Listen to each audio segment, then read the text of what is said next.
सो नमस्कार मित्रों, आप सभी का स्वागत है एक बार फिर से Shyam education world YouTube channel में। दोस्तों आज की इस वीडियो में हम लोग देखेंगे पॉलिटेक्निक इलेक्ट्रिकल इंजीनियरिंग के 6 सेमेस्टर यानी कि फाइनल ईयर में एक सब्जेक्ट है यूईई, जिसका फुल फॉर्म होता है यूटिलाइजेशन ऑफ इलेक्ट्रिकल एनर्जी। दोस्तों आज के इस वीडियो में हम लोग इस सब्जेक्ट का कुछ वेरी मोस्ट इंपॉर्टेंट क्वेश्चन को देखेंगे जो आपके बीटी यूपी बोर्ड एग्जाम के लिए काफी ज्यादा इंपॉर्टेंट होगा।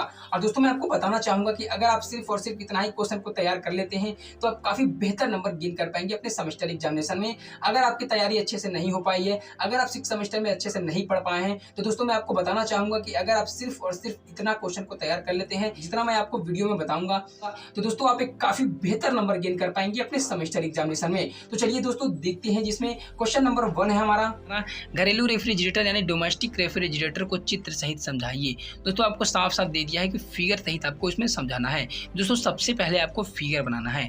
फिगर आपका कुछ इस तरह से बनेगा। मैंने फिगर को बिल्कुल इजी तरीके से बनाने की कोशिश किया हूँ। घरेलू रेफ्रिजरेटर यानी डोमेस्टिक रेफ्रिजरेटर का मैंने फिगर बनाया हूँ। फिगर को मैंने बिल्कुल इजी तरीके से बनाने की कोशिश किया हूँ। फिगर आपका सही बनना चाहिए, एग्जाम में आपका फिगर सही बनना चाहिए। अगर आप अच्छा नंबर गेन करना चाहते हैं तो आपको फिगर सही बनाना है। उसके बाद आपको इसमें लिखना है, रेफ्रिजरेटर स्टोरेज क्षमता के अनुसार कंप्रेसर को चलाने के लिए 1/3 अश्वशक्ति से 1/4 अश्वशक्ति तक की मोटर प्रयुक्त की जाती है। तापमान के नियंत्रण के लिए एक थर्मोस्टेट यानी विद्युत स्विच लगी होती है। जैसे ही फिलर ट्यूब गर्म होती है, तापमान नियंत्रण स्विच ऑन हो जाती है, वो ऑटोमेटिक आपका ऑन हो जाता है। जैसे ही फिलर ट्यूब गर्म होती है, वो आपका तापमान नियंत्रण ऑटोमेटिक स्विच ऑन हो जाती है तथा मोटर प्रारंभ हो जाती है और कंप्रेसर को चलाती है। जब फिलर ट्यूब का तापमान आवश्यक तापमान से नीचे चला जाता है, तब तापमान नियंत्रण स्विच ऑफ हो जाती है और कंप्रेसर बंद हो जाता है। तापमान नियंत्रण स्विच को नाव को कट आउट करके तापमान को बदला जा सकता है।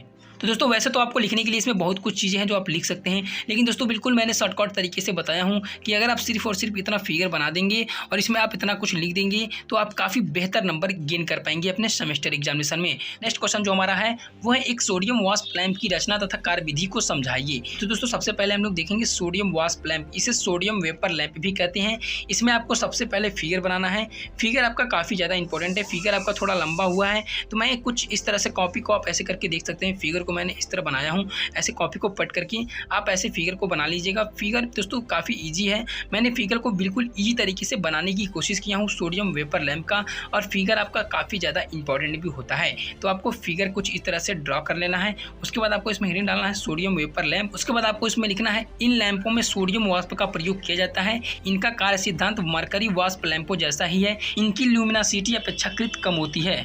उसके बाद आपको इसकी संरचना यानी कंस्ट्रक्शन लिखना है। इसमें आपको क्या लिखना है, इसमें आपको लिखना है, इस प्रकार के लैंपों की विसर्जन ट्यूब विशेष कांच की बनाई जाती है, क्योंकि सामान्य कांच की सोडियम वाष्प काला कर देता है।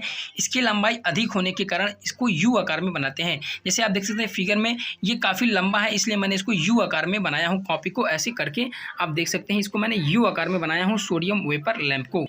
इसके अंदर थोड़ी मात्रा में धात्विक सोडियम तथा थोड़ी मात्रा में नियान गैस भरी होती है।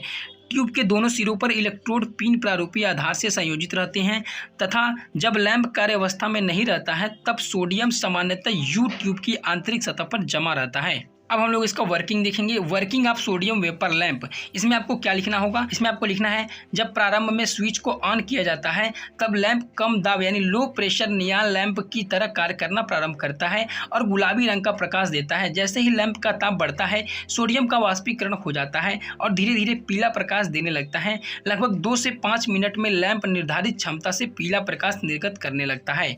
नेक्स्ट क्वेश्चन जो हमारा होगा इसमें वो है, ऊर्जा संरक्षण कार्यक्रम में ऊर्जा दक्ष उपकरणों की भूमिका की व्याख्या कीजिए। आपको इसमें बताना है कि बिजली की ऊर्जा की खपत कैसे कम किया जाए, इसके बारे में आपको इसमें लिखना है। तो दोस्तों ये काफ़ी ज़्यादा इंपॉर्टेंट होता है आपकी एग्जाम के दृष्टिकोण से और आपकी फ्यूचर के दृष्टिकोण से। अगर आप किसी कंपनी में काम करते हैं तो आपको ये ऊर्जा की दक्ष के बारे में आपको पता होना चाहिए कि कैसे आपको बिजली की खपत को बचानी चाहिए। इसमें आपको क्या लिखना है, इसमें आपको लिखना है, घर में ऊर्जा का प्रयोग साधारणतः प्रदीपन, तापन, प्रशीतन, खाना बनाने एवं पंपों की सहायता से जल की टंकियों तक पहुंचाने में किया जाता है। नेक्स्ट है इसमें सुबह, दोपहर और शाम के समय जहां तक हो सके स्वाभाविक प्रकाश का अत्यधिक उपयोग करना चाहिए। उसके बाद हल्के रंग के पर्दों को दरवाजों और खिड़कियों में लगाना चाहिए। ये कह रहा है कि दरवाजों पर हल्के रंग के मतलब कपड़े का पर्दा लगाना चाहिए, उसका यूज करना चाहिए, बहुत डार्क का नहीं यूज करना चाहिए।